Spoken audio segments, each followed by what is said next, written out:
What is up, guys? Jerry with Sheepdog Ops. Another episode for you. We got a great guest with us. Obviously, you know me. I'm your normal sultry voice of entertainment every week.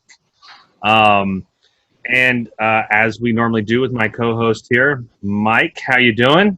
Good, sir. How you doing? Just another day in paradise. I am obviously the owner-operator of Sheepdog Ops, and we have partnered with Battle Rattle here, and that is who is represented by Mike. And then we've got our special guest today, Shawn. I don't know if you want me to just throw your YouTube stuff out there, or if I want to give you a chance. I'm going to let you do that. Mike, I'm going to let you introduce yourself, and then Shawn will get right into you. All right, sounds good. My name is Michael Pearson, you guys. I'm the owner and operator of Battle Rattle, and we sell apparel. And today, guys, check us out for tuning in today. We have a giveaway. So this is going to be a T-shirt giveaway. Something we're going to introduce here in a couple of later episodes, myself and Jerry. We're not sure where the venue is going to be, but we're going to start doing live streams, and it'll be a giveaway type of podcast live stream. So today's podcast, if you tune in till the very end, I'm going to tell you how to win this T-shirt. This T-shirt right here is a large, so if you wear a large, we're going to give this to you absolutely free shipping. This is the one that you saw on Alien Gear Holsters. It's a Punisher skull, and it's got bullets and guns and all that cool stuff. It's got brass sleeve American flag on the right and your Battle Rattle logo on the left with white lettering. So tune in to the end of this podcast, guys, and I'm going to show you how to win that. So thank you. And today, we got a very special guest today. His name is Shawn. Let me get his last name because I just added him on Facebook. His name is Shawn B. Laurie, guys. So he's going to tell you, he's got a great story. We were talking a little bit about it before this. But super great story, and go ahead, my man. He served in the military, did a couple tours, and he's gonna tell you all about his great story, guys. All right, hey guys, what's going on? First of all, that's a bad shirt. I like that shirt. I really don't know shirts. So we'll send you one for doing this podcast. Right. Whatever you want. All right, that sounds great. All right, well, I was waiting for you to say it. It's actually Shawn the Veteran Guy. So anytime I do any kind of businesses, that's what everybody knows me more as. But it's cool. So yeah, I did. I was noticing that's sorry to interrupt you. That's the name of your actual organization that you started. Yeah, it's Veteran Guy basically. I mean, you know, it's Shawn the Veteran Guy, but it's Veteran Guy, Shawn the Veteran Guy, whatever. But if you hear somebody talk about the Veteran Guy, you know it's me. So there's only one. That's cool. All right, well. I guess we could go back to where I deployed. I did 2 years. I did 9 years in the military total. I did 2 tours to Afghanistan, and the last tour I did in 2010, I was part of route clearance, and I was actually the Husky driver, so it was pretty stressful. And about mid-tour, I ended up busting up my ACL and my meniscus, and they sent me back home, and I had to have surgery. Well, like everybody else, I started seeing doctors, and they started diagnosing me with all kinds of stuff. I started taking probably 15, 16 pills at a time. It was terrible. And got diagnosed with major depression, major anxiety, PTSD, psychosis. I mean, they had me a whole list of stuff that was wrong with me. And on top of my knee injury, which I had to go to physical therapy and learn to walk again and all this other stuff. So it was pretty bad. Like I said, I spent there for 2 years until 2012, and they medically discharged me, and basically said I was You spent 2 years in the actual medical facility? Yeah, 2 years. 2 years at Fort Gordon, and 2 years. Because see, like pretty much the first half of the year, I was looking to hope to go back to my unit and maybe start my third tour, but it didn't work out that way. It pretty much turned into me being discharged. So. It just took forever. So after 2 years, they finally, I guess, retired me out. So I'm actually fully retired. Some people call it medically retired, but my paperwork says I'm just retired. So I'm out. And not by choice. It wasn't something I wanted to do. So when I got back home finally in 2012, it seemed like my life went crushing down, man. I didn't have any motivation. I lost all my purpose. I always knew I wanted to be in the military. That was always my goal. I always wanted to deploy. And it's something that I really wanted to do, but it was taken from me. So I was very depressed. Just for people watching, I think you might be skipping a little bit of the story because we talked a little bit before this. But to give our listeners some of that backstory, he basically got taken out of theater.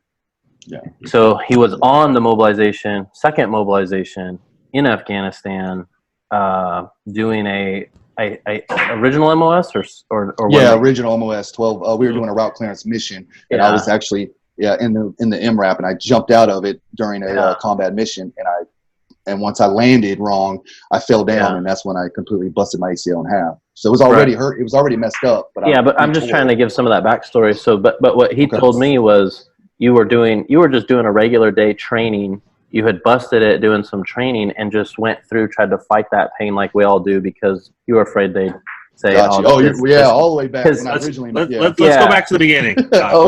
We'll start out at the beginning here. I'm not trying to correct him. I'm just trying to real quick. But I got you. That's what I'm trying to do here, Mike. I'm saying let's go back to the beginning. Let's kind of baby step through this because we do have people who do listen who aren't military or who are in a different branch. So, Shawn, you were in the Army. You did I believe it was 9 years. You said right? Yeah, we did 9 years. You did 9 years in the Army. What was your MOS? 12 Bravo. 12 combat Bravo. engineer. Okay, combat engineer. And I remember that you had it all on my list. I just want to make sure that we're walking through everything for everyone else so that they can understand it.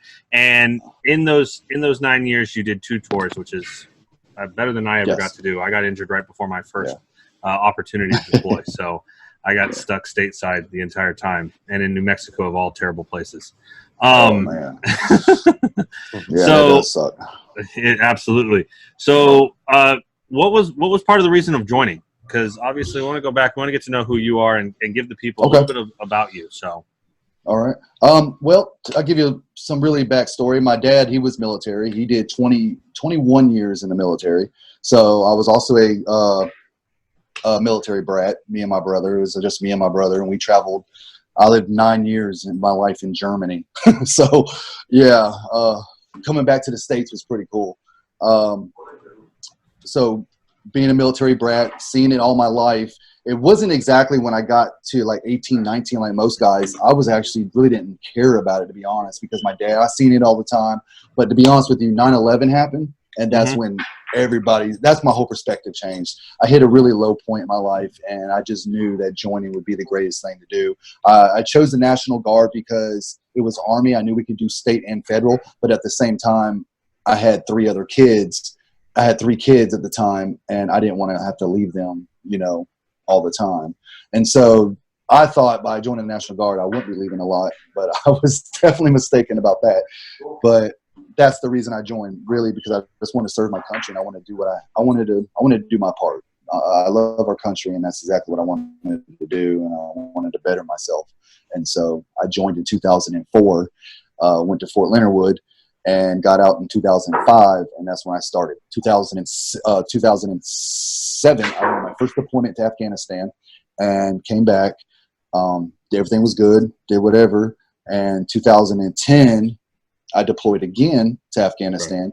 And was it before that deployment? That was what we were talking about, where you got injured originally prior to the deployment. Yeah, the second deployment. See, in the National Guard, you have to go to training before you go to combat. So they sent us to Fort McCoy for 4 months for what we call I can't remember the term, but it's like pre-deployment training. Basically, you got like 4 months to train, get us ready, all fit and ready to go. So during training, I think it was the last couple of weeks of training, I just busted up my knee somehow, and it was already hurting every single day. And I was taking that Ranger candy, that ibuprofen 800.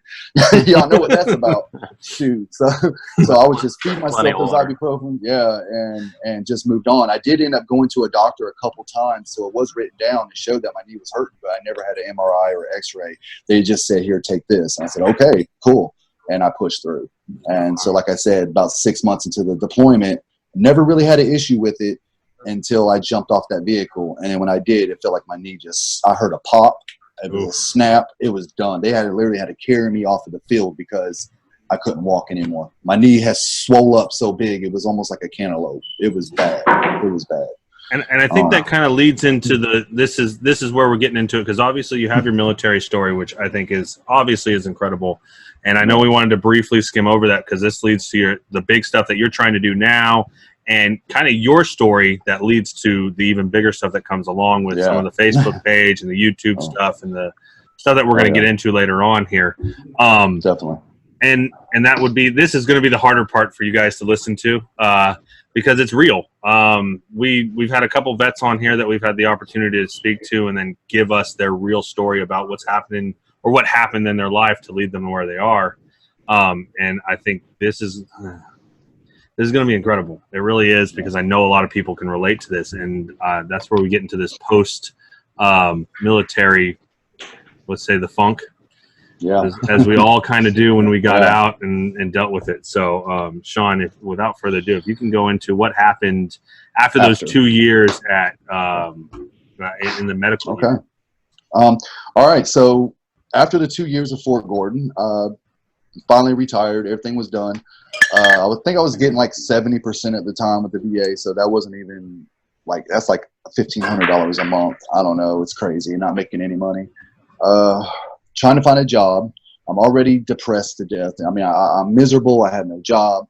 You know, I'm hooked on painkillers. That's another thing. Basically, when I had surgery, they gave me narcotics. They gave me painkillers, and I needed them, but I didn't need them as long as I kept them. And they kept me on them for the whole 2 years that I was at Fort Gordon. The whole 2 years I was on them. Oof. Not even a, hey, do you want to try to wean you off or anything? It was like, look. And if they tried, I'm sure I would have fought it because, you know, I was an addict. They're just trying to up the dosage at that point. Yeah, it was just like, here, take these. And I'm like, okay, great, you know. And so anyways, while having those, I signed up for the VA and I go talk to my doctor, and I get this now, I'm taking anxiety medicine with my pain medication. So you're talking Xanaxes and Percocets at the same time. Rough. And not even being told that it's dangerous. It's like, here. I'm like, okay. So I sign up for the VA. And the first thing the VA tells me is, well, we can't give you Xanax and Percocet at the same time because it can kill you. I'm like, okay, so what am I supposed to do? And they're like, you need to choose. I got to choose between my pain and my anxiety. I knew that my pain wasn't as much anymore. It was more, like I said, more the addiction. But I really needed my anxiety medicine. I have serious anxiety. And I chose my anxiety medicine. Well, when I did that, it put me in a state of mind where now I have to find a way to get my painkillers, which was obviously on the drug. It was on the streets. So that's where that led to me spending all my money on trying to buy drugs off the streets. You know, here I am, a combat veteran, somebody that's supposed to have, you know, purpose and be proud. But here I am living like a bum. You know what I mean? Like, I'm a junkie. I'm trying to find pills every day. I'm fighting. My marriage is falling apart. I'm trying to find jobs. It's just terrible, man. I was just losing my mind. And so that went on for, I'll say, for a good 2-3 years, and finally got boosted up to 100% at the VA. They finally seen all my problems. I had everything done, and I'm still an addict at this time, but they don't know it. You know, I'm not telling anybody. And, you know, I'm not proud of it, right? I'm not going around telling everybody. I'm just kind of keeping it hid. But my family knows it. You know, I'm doing a bunch of stupid stuff. I've gotten some trouble and just crazy stuff. And so a brother of mine, his name was Barrero. He was from Puerto Rico. Me and him served the entire 2 years together at Fort Gordon. And he attempted suicide 3 times. 3 times while he was at Fort Gordon. And, you know, they would lock us up in the 15th floor. We call it the 15th floor. We would hang out for a couple of days and they let us out. And I always knew the guy had problems. We talked all the time. We were best friends. And he got out about 4 months after I left. So you're talking about 3 years later. Roughly now we're talking 2013, 14, 15, about 2015, 16 now. And, well, no, 2016 of September. And I try to call my buddy and see how he's doing, and no response. I call him again and no response. Finally, a week later, his daughter gets a hold of me and says, my daddy killed himself. That was my best friend. You know, he did 4 tours. He did 4 tours, you know, and he struggled with PTSD. He struggled with addiction. He struggled with so much, but he ended up taking his life. He hung himself, and his daughter found him. And it blew my mind, man. Yeah. So he was already back home when he actually did. Yeah, he was home. So it just gets me, man. You know, we're veterans. We're sitting here, you know, I say we win the war and then come home and lose the battle. It's like, how do you get deployed 4 times and survive and then come home and take your own life? That just shows you how miserable, how miserable. You know, and I put money on it that being at Fort Gordon for as long as you were and seeing as many people come and go, Because I think that's part of some of the hardest part of being in the military is how many people you watch come and go from your life. Yes, yes, you hit it right on the nail, man. That's really true. You know, we'd have guys coming in for, you know, for something minor, and then they'd be gone right back in the country, or they send them here, send them there, and then we had guys that we stuck around with to the end, and it was just like, wow, you know, we're here for the long haul, and it was hard. It was hard in a lot of ways, but you know, I think a lot of it is like they decorate it as you're going away and you're doing all this great stuff, and you are. Yeah. But when you're out there, like you said, for a year and you don't have your family every day, and then you don't have like, it's not really a normal situation like police officers. Remember when you told me police officers, they got a super tough job, but they could see their family every day. Exactly. But when you're gone, you don't. So I think that if you really amplify that for really long periods of time, like one deployment, get a small rest, but then you got to go back, or it's actually addicting too. So there's multiple factors of problem that could lead to problems, because you're addicted. You go on mobe, but then you have all these personal factors that come out in your personal life. So you're still fighting it here, and I think a lot of people go through this, and it's super tough to deal with. It's probably the toughest thing that I've ever had to deal with, and I know that other people, especially combat vets, like it's just so incredibly tough. But I like that. I like that what you said. It's like you go over there, you win the war, but you win the war and come home and lose the battle. Fucking crazy. Yeah, man. Yeah, and that's exactly what it is. It's like it just blows my mind. It's like, you know, I know the reason, but people that don't, they would say, why, how can a person go to combat, survive 1, 2, 3, 4 times, and then take their life at home? Well, that just shows you just how tough it really is. That this isn't a joke out here. You know, people, 22 veterans are taking their life every day. This isn't a joke. That's over 8,000 veterans a year. 8,000 a year, you put it that way. So, and there's other factors like career factors, like, you know, when you come back and you're trying to recover, you need a job, you need stability, you need a reason to wake up every day, you need small wins. But sometimes being in the reserves, for instance, it's really hard to get steady employment because you're gone, come back, try and get something new, got to learn something new. Learning something new is so stressful, and then it adds and compounds, and so there's it's like, hey, I can't be here this weekend or whatever, and people don't like that. People don't like that. They're like, what the you can't be here? Yeah, man, I got this other commitment. But ultimately, when if you want, I jump back in. If you want, that killed me. That right there was on top of everything else that I was going through with the addiction, the depression, you know, the suicidal thoughts myself. Everything that felt like I hit rock bottom. That felt like right there, you know, I just lost my best friend. I knew exactly what he was going through, and that's what the sad part was. I was like, you know, but I was angry. I was very, very angry too, and that's when I started doing research, man. I started saying, you know, I just started doing research. I think I was on Facebook. I started looking around, and I seen something about suicide, and I looked it up and found out 22 veterans every day are taking their lives. You know, the VA will say 20, but they don't take into the fact that, you know, you got those that aren't in the VA system, and they don't count overdoses, you know, because they don't know if that's an overdose or if it's on purpose, you know. But veterans are killing themselves every day. In 2017, 40% of veterans that died from committing suicide was alcohol and drug related. Wow. 40%. So not only is suicide an epidemic, but the drugs and alcohol is an epidemic with it. So, you know. Yeah, that number might actually be higher than the statistics. It could very well be. Yeah, definitely. Especially in bigger cities, you know, people that have more people, you know. It's terrible. But I was there, man. I was there, and right after all that happened, it wasn't even but a couple months later, I had actually, this is the story to this, man. This is why I believe in battle buddy check by phone, because this works. It saved my life. I sat there one day, I was in the backyard, and I was so miserable. Me and my wife was going through problems. It felt like we've been together now 15 years. At the time, it was like 12, 13 years, but you know, she's always been my rock. And for us not to get along and for us to be fighting like we are, I knew it was all me. It was like I had issues. and I didn't know how to deal with these things. And so I really got to the point where I felt like my family would be better off without me. That's the way I looked at it. Like, not that I wanted to be selfish and I wanted to take my life. It was, you guys will be better without me. Yeah. And I walked in the backyard and I found a tree, and I was going to do it, man. I had everything planned out. I was going to hang myself just like my brother did it. I said, if he's going to do it, I'm going to do it. And I'm going to do it just like he did it.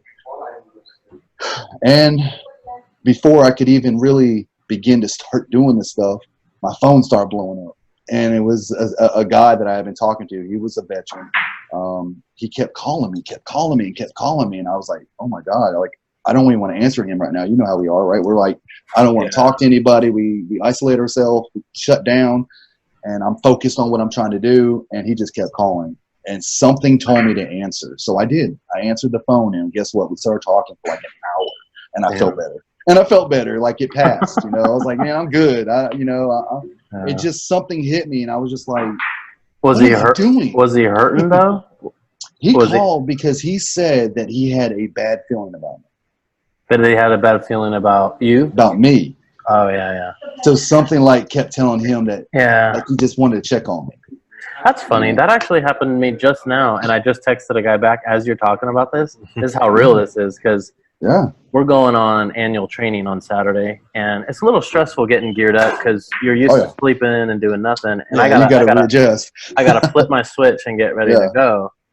And so they gave me this assignment, text everybody, get them all on board. And I basically was bugging him. I'm like, hey man, make me happy, buy a T-shirt, because he hadn't bought nothing yet. And he asked me, he's like, man, are you okay? Just something ain't right with you, like kind of, and something off. Yeah, it was like, and like today in particular, it's a little bit slow. So I'm like, I'm tripping a little bit. I'm like, man, come on, man, what's going on? But so like that battle buddy check thing is pretty real, because that guy in particular who I'm talking about, he knows me pretty darn well. So it gets to the point where like these are your boys, and whether you like to believe that they're not that close to you and they don't really know you that well, but it's can be farther from the truth. Like, you guys are the same people in different bodies almost, feeling those same problems. So different wars, different whatever, but but it's all this, man. And the whole foundation to get to those feelings, the military, they're all the same. So it's funny that you say it the way you do, because obviously we just had 4th of July last week, right? And I always get bombarded with everybody and their mother telling me to go buy fireworks at a certain place, right? Because everyone does their fundraisers for fireworks. But no matter what, every year I go to the same place. I go to the VFW and I buy fireworks for them. And I was actually down there last week on Wednesday. As soon as I got off work, I had an interview that I was doing, and then hey, we need to go pick up fireworks. So we went over there and obviously spent way too much money. I sat there.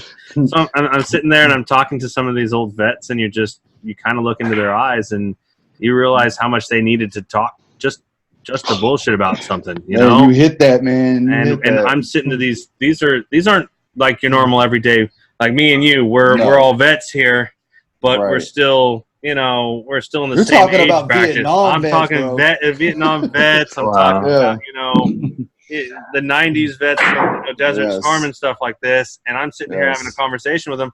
And what's funny is all I started talking about was, hey, so I do this podcast. I want to listen to your guys' stories. Would you guys ever be willing?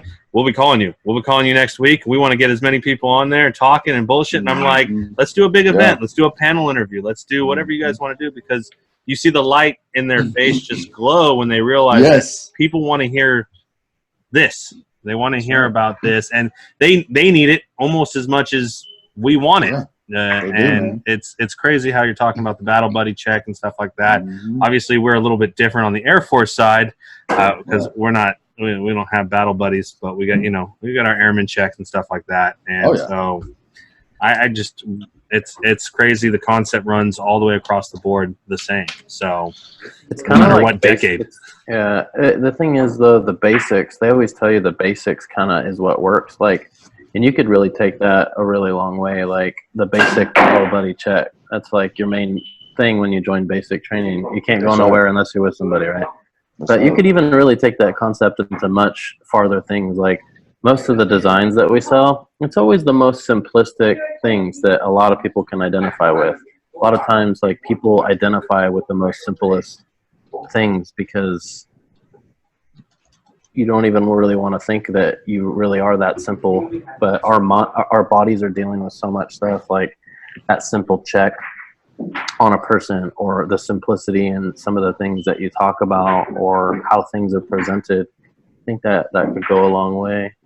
Oh yeah, I mean, as you can see, I mean, the Army especially, I mean, they designed that, man. They put it in our head first day of basic training, like, this is your battle buddy. You're going to check on him. Yeah. You guys are going to work together. You Yeah. know, they installed Like that. It's you like, cannot do anything without him. You're like, no, what the? You're at the hips. But I wanted to reiterate real quick on the Vietnam veterans. I started, listen, Vietnam veterans, they didn't know what PTSD was, but they called it shell shock. You know what I mean? Like, whenever they heard that, and a lot of people say they don't want to talk about it. That's not true. The problem is when people say they have a Vietnam veteran that doesn't talk about the problems, because he has nobody to talk to. You know, look how easy it is for me, you, and all of us to talk about this when it's us.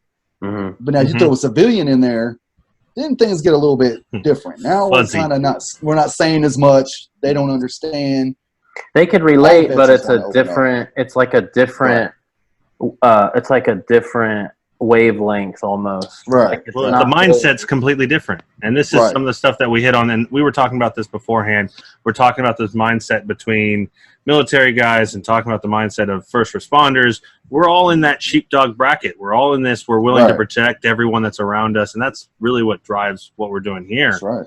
And I love hearing what you got going on, because you're bringing up so much research. It's not like you're just saying, hey, this is what it needs to be. You're actually saying, oh my, you know what? I took the time to actually look up the numbers. I took the time to actually look up where the statistics are coming from and how they change based on what's going on. And my biggest question is because obviously you had your best friend there, you said in 2016 commit suicide. And then you started doing research about this. Is that what kind of drove you to get to that clean and sober stage? Is that what drove you? How did that stage really set itself up for you? This is the fun part. I like talking about the negative stuff because that's my message. That's my story, where I came from. But now I get to talk about where I'm at and how it started. So yes, that's how it all began. You know, the suicide happened, me doing research, realizing we're losing so many veterans every day to suicide. Obviously it's an epidemic, and that's what really got me, you know, wow, veterans need somebody to talk to. Veterans need help. Veterans need to do something.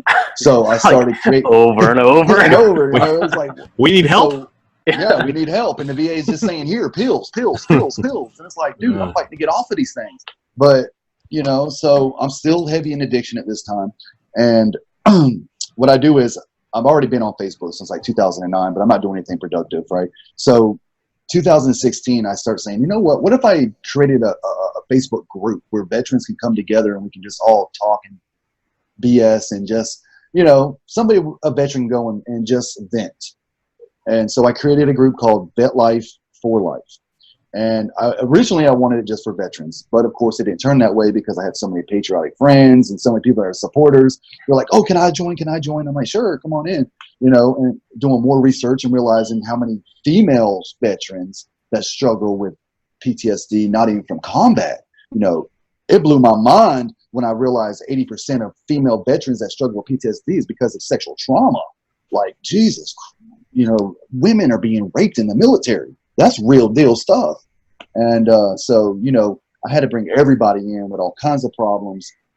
Dude, I would stay up till 2 or 3 and 4 in the morning just taking phone calls from veterans. You can ask my wife. She would say, Shawn, you've got to take a break, because I was just constantly getting on Facebook saying, hey, anybody's got a problem, hit me up. Anybody's got a problem, hit me up. And before you knew it, I'd get the phone was ringing all day, all night.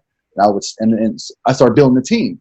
So I built a team, and we all started doing the same thing. And that went on for a while, and it was really good. But I just wasn't feeling like this is my purpose.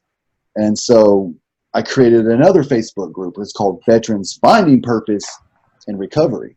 Well, let me back up. I jumped one too fast. So, yeah, sorry, man. It's exciting. You see this? Hey, I love this excitement. Like 5 years, man. Yeah, it's I'm like, thinking man. you're gonna be on stage in some huge veteran Yes. fucking TED Talks right here. You Yeah, know, yeah, man. We're gonna be in Yeah. some stadium somewhere, and he's gonna be a guest speaker, man. That's what I It's see. gonna happen, dude. And just remember that you started with one of our podcasts too. damn right. I will always remember my peoples. But so anyways, all right, tracking. All right, so starting Vet Life for Life, still not doing very well with myself, and at this point, I'm also taking on everybody else's problems. So it's really not helping me at all, because when people call me and they tell me their problems, I tend to take them in really strongly, and I start feeling their problems the same way, and it really just makes me even more sad, makes me feel even more bad. So I do everything I can to help somebody. So that's going on for a while. I'm not doing very good, and the thoughts of suicide are coming back. But nothing dramatic. I didn't go and plan it. I just started thinking about it again. I was like, wow, who am I? What am I ever going to do? These thoughts were coming in my mind. Who am I? What am I ever going to do? God, I'm a piece of crap. I'm spending all my money on drugs. Everything, bro. I'm spending my whole VA check on drugs. Like I am ridiculously out there. And my wife's tired of it. And I say, you know what? It was like God came by and smacked me in the back of the head, and he was just like, wake up. And I was like, okay, what do I need to do? Self-care. I need to take care of myself.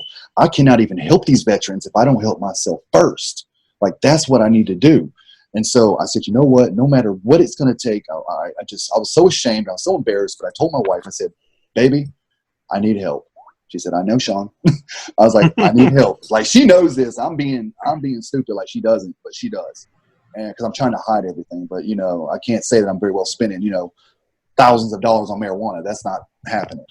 So, so I tell her I need help. And so we call around trying to find a detox place. And the only place we could find was going to cost me $600 to detox, because I had to detox, because if I didn't, I would be sick. I'd be throwing up. I was just deadly sick. I had already started the very beginning of heroin. Like, I started snorting heroin. I didn't bang it, but as it got to that level, how bad it has gotten, because pills were so expensive on the streets. So yeah, I was turning junky bad. But I wanted help. I wanted to help veterans. I wanted to help my brothers and sisters. It was a passion of mine. I was like, I got to do this, but I can't help anybody if I don't help myself first. So I go and get detox. I come up with $600 and I detox for 6 days. When I get out, I feel great, but I'm not better. So I start going to the IOP. It's called intensive outpatient treatment. And I started doing that. And of course, and everybody knows my story, I started Suboxone, because I know there's I started Suboxone. It's a synthetic narcotic that helps you fight it, stay off of drugs, right?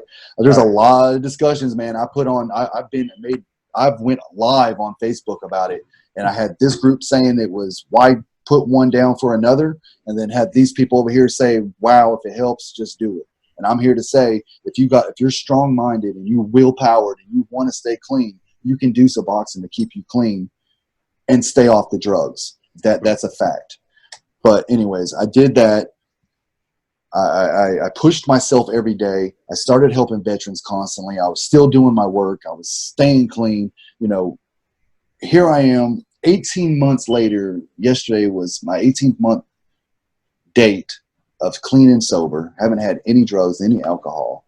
So I just reached down deep inside of me, and I just wanted to get clean, and I did. And that's one of the biggest accomplishments that I've made so far, is that I'm clean and sober. And now I got my mind right. See, I got something else I like to say. People say, hey, Shawn, I'm at rock bottom. Now I've lost my way. I'm at rock bottom. There's nothing else I can do. I say, hey. Listen, rock bottom doesn't mean it's over. Rock bottom means that's actually a good thing. It's a good thing. Why is that a good thing? Yeah, how's that good? Listen, I'll tell you how. Because you hit rock bottom, there's only one place left to go, and that's up. Yeah. So when I tell people that, look, if you're at the rock bottom, now you have no other choice but to start going up. That's it. And that's what I tell people when they start pushing, they go. So anyways, I'm clean and sober. I've created another organization on Facebook. It's called, this is where I skip. It's called Veterans Finding Purpose and Recovery, because I am in recovery, but I'm good, you know. And like I told you earlier, you know, 40% of veterans that were committing suicide is because of drugs and alcohol. So the epidemic of drugs and alcohol in the veteran community is terrible, and it all plays into the same role. They all end up committing suicide. So I wanted to create an organization that didn't just help veterans with their mind, you know, with purpose. That's the other thing. That's lack of purpose. You know, if you don't have purpose in your life, then you're never gonna be able to get out of your funk. You know, you got to find that passion that you love. You got to find that purpose that you want to do something great. And that's what I try to encourage people. Listen, just because you have mental health, you can't allow that to define who you are. You can't allow that PTSD to stop you. You can't allow that depression to stop you and your anxiety and your addiction.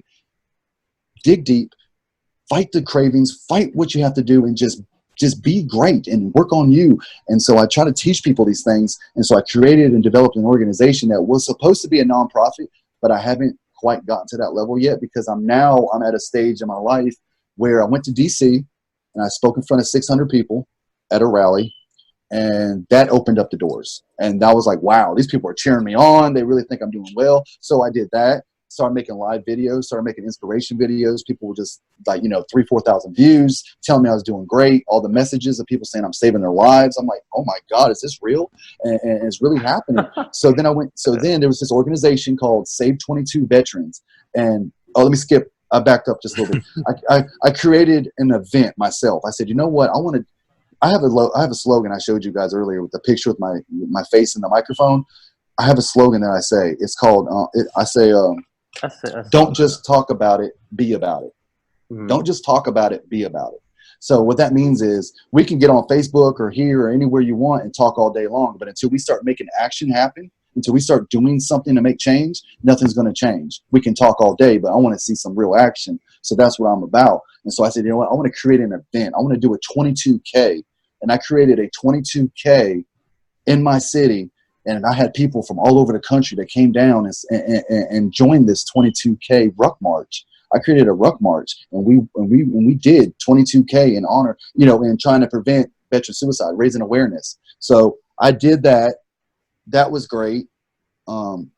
Everybody showed up. It was amazing. And then I got invited to another event up in Ohio, which was from Save 22 Veterans, and I went up there and did a 5K with them.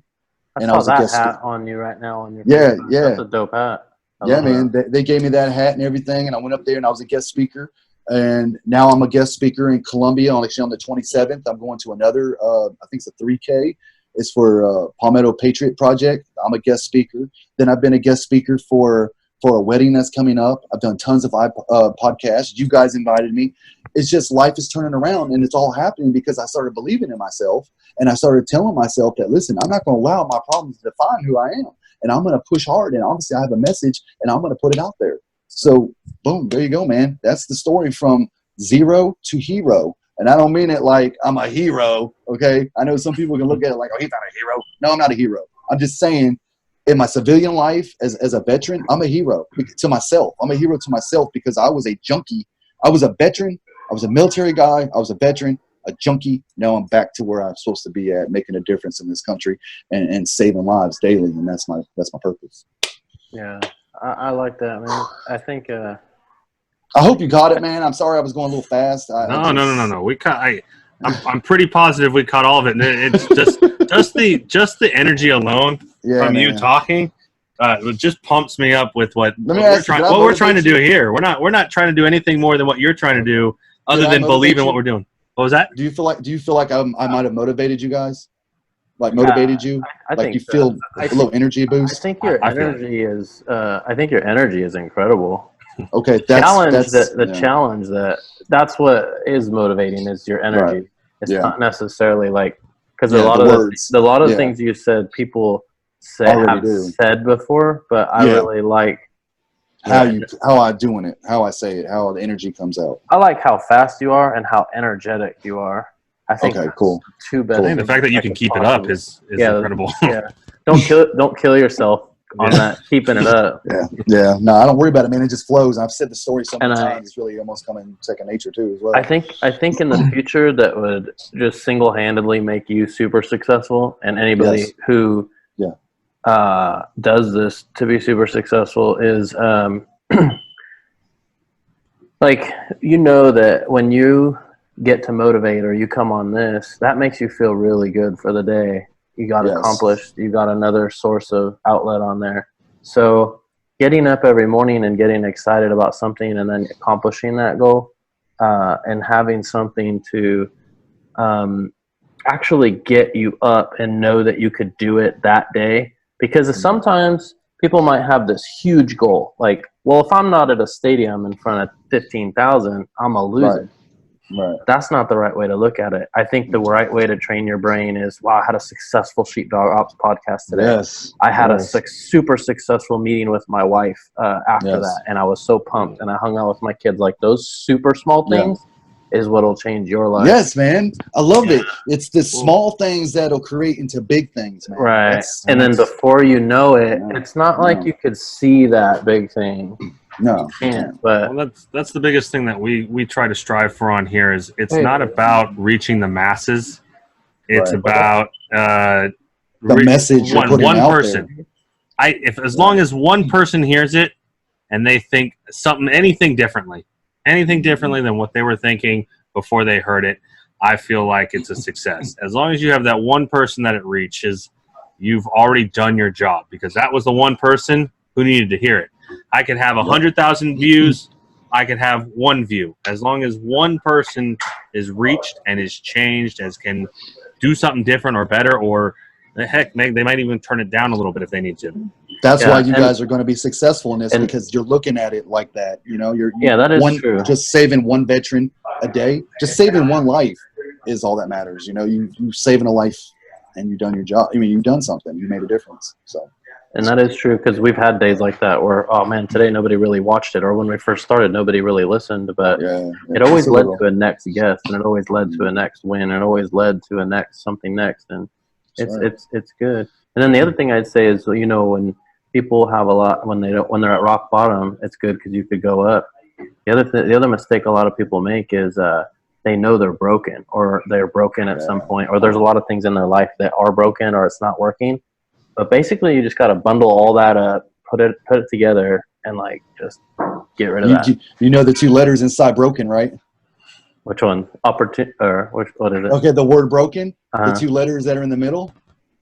Okay. Okay. Yeah, man. That's so interesting. if you're broken, you're okay, man. That's good. Yeah. So if you isolate that okay, and then there's opportunity. Have the word broken and pull out the okay. Yeah, because there's opportunity in the okay. There That'd always be a is. dope shirt, man. Oh, that is a dope shirt, bro. That's fucking dope. Yeah. I love that. Yeah, throw veteran guy on there too. That's on the back. But that's true, man. There is okay inside of broken. You just gotta trash the broken. That's right. Just come out and figure out how you want to put it out there. Yep. So, that's perfect advice. Yeah. So, I mean, I guess now's a good time, guys. go ahead, Jerry. Before you get over there, I want to give Shawn just a chance to plug all your stuff that you've got going on. Be able to talk. That way we can get all the sites out there. Obviously, I'll be emailing you right after this, so that way I can get all your sites. So we'll have it in the description, guys. That way, if you are looking for any of these kind of Facebook groups or his YouTube channel, I want to make sure that you guys can reach out and get a hold of his content and be able to watch it, and maybe it'll make your day better. I know it will. It's made my day better just talking to him. I'm happy just talking to you guys, man. Same here. So okay, well, if anybody wants to reach me, go ahead. Sometimes as Shawn, listen to this, sometimes this may not even be fair to the listeners, because I get more out of this podcast than somebody is listening, and sometimes that might be true, and I don't want that to happen. I want them to get just as much. Like that. Not always, man. Trust me. I seen a lady the other day. Me and her was talking, and she had this radio blasting really loud, and I was like, "What are you listening to?" She's like, "A podcast." She goes, "I love it." So trust me, there's people. People do. People live. They blast them. So Okay, go on to your thing. All right. If anybody wants to contact me, the best way to do it, first of all, be on Facebook. Go through Facebook, find Shawn The Veteran Guy on Facebook, or Shawn B. Laurie. That's my original profile.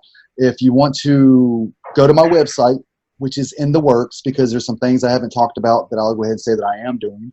I am not only trying to be a public speaker, but I am actually building a course. I am trying to build an online course for those that are struggling with mental health and try to help them. It's like it's going to be like a whole guideline. It's going to be like a 6-week thing. You know, you can call me up. We'll have face-to-face like this. It'll be 45-minute. It'll be a whole thing. I'm going to have that going in the works. It's going to be at Finding Your Purpose. You can email me at findingyourpurpose@veteranguy.com. And the website is www.veteranguy.com. Or you can find me on Veteran Guy, Shawn the Veteran Guy on Facebook, or Shawn the Veteran Guy on Instagram. So Instagram, Facebook, email, and website. Those are the 4 ways you can contact me. And if you guys look up the Veteran Guy on YouTube, that's actually your channel pops up first. Yes, it says Zero right. to Hero as the That's official title there. So I want to make sure that gets plugged because I was looking over some of your videos on there, and obviously I will say YouTube's a little different. YouTube's a bigger platform, so I use that to really express myself all kinds of ways. More patriotic, maybe something I don't agree with, you know, Nike, whatever. I have a lot of energy on YouTube, but to really focus on what I do here, it's mainly my videos on Facebook, Instagram, and even on the other app that we do, TikTok. So I do that too as well. And so, yeah, man, that's all the places. I love it, man. I'm on your Veteran Guy now, and before we did this podcast, guys, just to let you know, if you come on here, I purposely don't really want to understand because I want it to be real. Like I talked to Shawn for just a little bit, but now I'm looking at his website, and it looks really nice. I like that. Yeah, if you guys are ever curious, I do a lot of the reach out for majority of our guests that we have on this show. And even Shawn, we didn't do a whole lot of talking before I got you on. Obviously, I reached out to you and we went back and forth a few times, and I got your story just so that I had something to base our little outline on. But I just like Mike, I want it to be genuine. I don't want anyone to think that, all right, we're rehearsing this and we're making this big old thing. That's why, you know, when we have issues and flaws and problems, we want it known. So we have everything out there because it's kind of like doing a YouTube reaction. Yeah, exactly. Well, the thing is, though, if you're more vulnerable, the reality is the more vulnerable we make ourselves right now. That's why I said it. Sometimes we're getting more from this podcast because somebody will say, "Hey, Mike, you know, you're a little messed up on that," and I'll be like, "Really? I didn't even know. Let me correct that." And then I'm focusing on that. Okay, or I go, okay, maybe I'm broken in that area. I got to strengthen up in that core area, and then focus on that. Like it's tightening up shot groups coming on this thing, man. So people need to listen. You know. If I could say just one last thing before y'all boot me out of here, to anybody that's end listening, it now. Anybody that's listening, just remember, no matter what you're going through, if it's addiction, if it's your mental health, you know, PTSD and anxiety and depression, they're all killers if you allow it. Do not let it define who you are. You know, you define your future. You control your future, not your issues, not your condition, not these things that you're dealing with. It seems hard right now, but if you concentrate on the core, which is self-care, okay? Self-care. Take care of you, take care of yourself. Once you do that, then you'll start seeing doors opening. Now you see, okay, now I can start taking care of my depression. Now I can start helping myself with my addiction. But you got to take care of yourself first. You can't do it for your family. You can't do it for your friends. You have to do it for yourself. If you don't love yourself, who else is going to love you? You know what I mean? You got to love yourself first. So people do want to love you, and people do want to take care of you. You know, they can see that. People can see somebody that's broken. But even in broken, you're okay. Yeah. And I think that people should absolutely love themselves the most, even though some people might think that's selfish, but I think that you have to love yourself the most to be able to even take care of the rest. To give love. For you to love me the way you want to, you got to love yourself first. So much. The most. Yes, the most. The most. Exactly. Yeah, I love that, man. All right, listen, everybody. If you want to win this T-shirt, right, absolutely free, we'll ship it. I already showed it to you at the beginning. Punisher skull, guns and bullets. Just invite 25 people from your friends list to like facebook.com/Battle Rattle. And then anybody out there who's listening who will like Shawn's page on Facebook, if you send us screenshots of that, we'll also send you the shirt just because he's our special guest sweet. today. Yeah, and I'll send you a shirt, Shawn. Just I'm excited, man. I'm a rocket for you. Thanks, brother. You know I will. Thanks, brother. I don't know, Jerry. Go ahead, man. That's all I got, brother. Do you guys don't have anything else going on for the summer? I know. Oh, I'm sorry. All of July, real quick. All of July, guys. Here's the theme of July. We're doing Christmas in July. So what that means is you buy 2 garments and you stash 1. So, guys, Christmas in July. You could stash your Christmas designs now, get it for free, so that you don't have to worry about that gift later. So that promo code is Bravo 2 Sierra 1. Buy 2 stash 1. So you have to have basically $50 in your cart, add a 3rd item, and then that 3rd item gets dropped off, so you only pay for 2. So Bravo 2 Sierra 1 is the checkout coupon code. That's the whole month of July, Christmas in July. So get out there, take advantage of that. All right. So that's Battle Rattles. They got that going on. They always take care of me every month. I'm over there with their promos and stuff. Yeah, and we sent him a spectacular shirt this month on his monthly membership. This is my new shirt. I am proudly wearing it. Oh, that's a bad shirt. I like that. Yeah, that's my next shirt. So as we get done with Battle Rattle stuff, we're gonna get back into the Sheepdog Ops things, guys. Make sure all of my designs are over there on Battle Rattle's page. They take care of us. They hook us up. We're working on a couple stuff, a couple new things. We're putting together a new logo actually with his design team. They're freaking amazing. Those guys rock it every single time. I think I've only seen one thing that we had to take to them and say, "Hey guys, that's no bueno." But they fix it. They make it great. They do everything great. They got a lot of stuff going on. Mike, did you want to promo the game stuff? I know you had that going on too. It's okay. It's just if we pay people to stream if they stream on Twitch or any other live stream. So the way they do that is they just sign up on the yellow link on our website. Text us directly 530-656-8098. Guys, I'll answer that text right away. I'm obsessed with our customers, so if you want to stream or if you want to talk to me, need a special design, look, man, I'm there with you. So absolutely, any time of the night, almost basically at that point. Yeah. But all of my designs are over there. Everything that you get is over there. Part of that always comes back to the podcast itself, so that way we can get better equipment, get better and more guests on, so we can start developing more and more content for you guys, the listeners.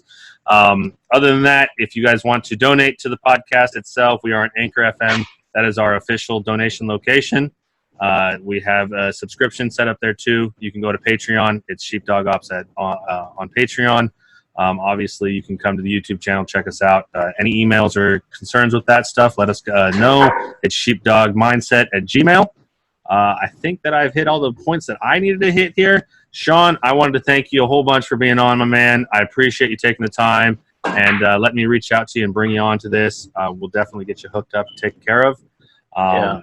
And I want to say thank you as well, Shawn. I learned a lot from you, man. Can't wait to be your friend, meet you one day, and keep working with you. And For sure. send us all that information for how they find you, Okay. so that when I put it on, because what we'll do is, of course, he'll put it on the Sheepdog Ops YouTube. I'll put it on the Battle Rattle YouTube. We'll also put it on our Battle Rattle website. But right under there, you're at that veteran guy or whatever your social media tags are, so that they can find you right away. And if you even want your phone number and your website, all that in the put it on there. Shoot me an email after we're done here. I actually do have a business phone number I could have given you guys, so I'll send that to you. All right. Yeah, we'll put it on there. Absolutely. Cool. Other than that, I think we're good to go here. So I'm going to end this like we always do every single week. Remember, don't be the sheep in the fight, be the dog.